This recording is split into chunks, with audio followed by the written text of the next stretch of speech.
মামলা চলাকালীন সময়ে জোরপূর্বক জায়গা দখলের চেষ্টার অভিযোগ উঠেছে সাবেক ইউপি সদস্যের বিরুদ্ধে। চট্টগ্রামের সীতাকুণ্ড বাঁশবাড়িয়া ৬ নং ইউনিয়নের ৪ নং নুলাবিল এলাকার মধ্যরাতে হাজী জহুরুল হক সওদাগরের পাশে আদালতের মামলা চলা অবস্থায় জোরপূর্বক জায়গা দখল, গাছ কেটে পরিবেশ ধ্বংস, হামলা ভাঙচুরের অভিযোগ উঠেছে স্থানীয় এক সাবেক ইউনিয়ন পরিষদের সদস্য আলিমউদ্দিন বেলাল সহ আরও বেশ কয়েকজনের বিরুদ্ধে। সে জায়গাটাতে আমরা আজকে 50 বছর পর্যন্ত বসবাস করতেছি। এটা হচ্ছে যে আমার দাদার জায়গা এবং আমার কাকাদের জায়গা, আমাদেরকে দিচ্ছে থাকার জন্য। এর ভিতরে আমাদেরকে এখানে গর্ত করছি, আমরা গাছ গোছরা রাখছি, বাগান বাড়ি করছি।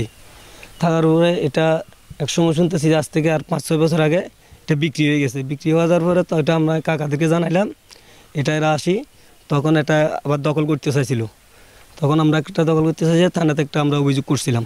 অভিযোগ করার পরে ইনি আসি আমার ওয়াইফকে, আমার আব্বাকে, আমাকে এখানে খুব টর্চারিং করছিল।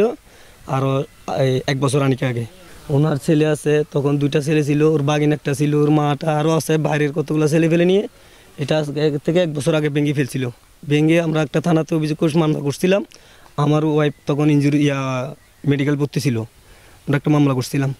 মামলা করার পরে ওনাকে কয়েকবার পুলিশ আসতে ধরতে পারে নাই, তখন ওই পলাতক ছিল 6 মাস। দেখতেছি এখানে টেন খুলতেছে, উনি নিষেধ করছিল। তো এরপর আসি উনি যে জায়গাটা নিছে উনি এখানে চিল্লাচিল্লি করতেছে, ওরা গাছ টাছ কেটে ফেলতেছে। এরপর আনি মাটি টাটি ডালছে। 9:30 10টা যেহেতু মামলা চলতেছে, এটা কুড়ের পেপার। তো কুড়ে যেদিকে রায় দেয় ওদিকে মনে হয় কুড়ের রায়ের জন্য অপেক্ষা করাটা ভালো হবে মনে হয়। আমি নামাজ পড়ি, দরজা মিলি বাইরেছি হাসান ভাইয়ারে ডাকতেছি। ভাইয়া হাসান ভাইয়া না হাসান ভাইয়া কাজ তাকে হাসান ভাইয়া আপনি রাতের এতক্ষণ যে আপনি তেগিন কাটিয়ে লান ইয়ান অন্যে আপনি দিন সরও কইতেন, আমরা দরকার প্রয়োজনে মারি হেলাইলে জায়গা করে দিতাম। ইয়ান কই বললো ও আমার বিশ্রী করে গাল দিছে। আমি ঘরে চলে গেছি। তারপরে দরজা টরজা লাগে ঘরে চলে গেছি, দেখি আমার শ্বশুর হয়েছে। আমার শ্বশুর ডাক দিছে, কাকা হেঁটে আছে, কাকাও ডাক দিছে। এবার মেম্বাররা আসি কাকার গায়ের দিকেও হাত তুলতেও যাইতে চাইছে। আমার শ্বশুরও তুই করে বাসা দিছে। তারপরে এবার আমার শাশুড়ি বিশ্রী গালি দিয়ে, আমার শাশুড়ি মারা গেছে। তো আমি বলতেছি আমার শরীরে গাল দিয়ে না, মারা গাল দিয়ে না, ওর মা মারা গেছে, আপনার মা জীবিত আছে। তো ও উড়ি আমার হন্না তন্না করবো, আমার গায়ের দিকে হাত তুলতে 2-3 বার গেছে। ওর বউ হাত ধরছে, ওর বউ দিতে দেন। এই বিষয়ে চট্টগ্রাম আদালতে মামলা চলমান রয়েছে জানান।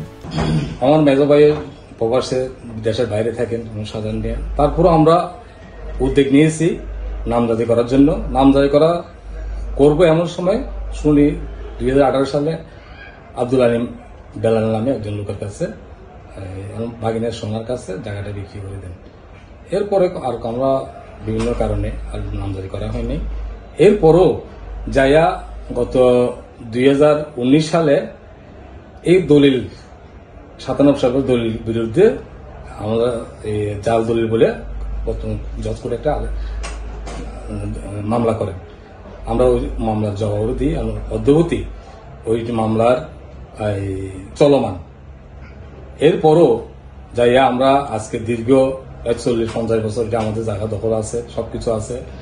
থাকার পরে গত কিছুদিন আগে 4-5 দিন আগে আমাদের রাতের অন্ধকারে আয়সা সাম আব্দুল আলিম বেলাল গং এরা আয়সা রাতের অন্ধকারে রাতের 10টা-11টার দিকে গাড়ি দিয়ে এখানে বালি ভরাট করা শুরু করে। আমরা এদিকে আমার সেজো ভাই উপরে বাহার মানে বাধা দিতে গেলে, আবার অন্যান্য লোকজন বাধা দিতে গেলে এখানে ওদের বিভিন্ন আক্রমণ করার পায়তারা করে। ওই বেলাল মেম্বারটা ওই মসজিদের 17 শতক জায়গা বিক্রি করে দিচ্ছে অবৈধভাবে, ওরা কয়েকজন মিলে। ওই কবলা দিয়ে করে আমি সাবমিট করছি। আমি সাবমিট করার পরে এটা ওয়ারেন্ট হয়ে ওরে দীর্ঘদিন ধরে ওয়ারেন্ট আসামি আছিল। তখনও এলাকাবাসী সবাই মিলে এটা কথা আমরা শুরু করছি, একটা বসি সমাধান করছি মসজিদের জায়গাটা বিক্রি করে দেওয়াতে। আমি এলাকার মানুষের সবাই বলছে মামলা করে দেন, এটা একটু হয় না আপনাদের মসজিদ, কীভাবে জায়গাটা বিক্রি করলে এরা কয়েকজন মিলে। অন্যদিকে দখলের বিষয়ে সাবেক ইউপি সদস্য আলিমউদ্দিন বেলাল বলেন, লুৎফর ভাইয়ের কি চেয়ারম্যানের ছেলের চেয়ারম্যান ভোট আমি কিনছি। আমার বাইকের নামে ওই জায়গাটা কিনে, ওই জায়গাটা আমার কিনে আছে। কিনের পরে আমরা নামজারি আছে, নামজারি খাজনা আমার ক্লিয়ার আছে। এখন ওরা বলতেছে ওদের নাকি একটা দলিল দিয়ে গেছে আরো আগে, তো দলিলটার নামে আবার কোর্টে মামলা চলতেছে ওদের দলিলটা না, মামলা যে আপনার জাল দলিলের বিরুদ্ধে মামলা করছে, এটা তো জায়গার বিরুদ্ধে না, এটা ওই আরো অন্যান্য বাড়ির ডাকসা দিয়ে ওটা দলটা জাল দলিল করছে বলে বলছে, ওইটার বিরুদ্ধে মামলা করছে ওরা। কিভাবে মামলা চলমান অবস্থায় জায়গা দখলের চেষ্টা করেন এমন প্রশ্নের জবাবে তদন্তকারী কর্মকর্তা বলেন, ওটা ওই যে ইয়েতে একটা অভিযোগ দিচ্ছে, ওই বেলালও কিনছে, ওরাও কিনছে, ওরা কিনছে জোরুটাকের ছেলে। 97 সাল থেকে ওটা ওনার দখলে আছে, এমনকি কি যে কয় দলিলও আছে ওনাদের, এই যে বাহার ওনার দখলে ছিল। তো এর মধ্যে বেলাল সাহেবও নাকি ওই যে 18 সালে ওরা কিনছে একজনের থেকে। হ্যাঁ, এই সংক্রান্ত একটা অভিযোগ আছে আমাদের কাছে, আমি এটা তদন্তের জন্য কোর্টে পাঠাইছি। হ্যাঁ। নিউজ ডেস্ক, প্রতিদিনের কাগজ, চট্টগ্রাম।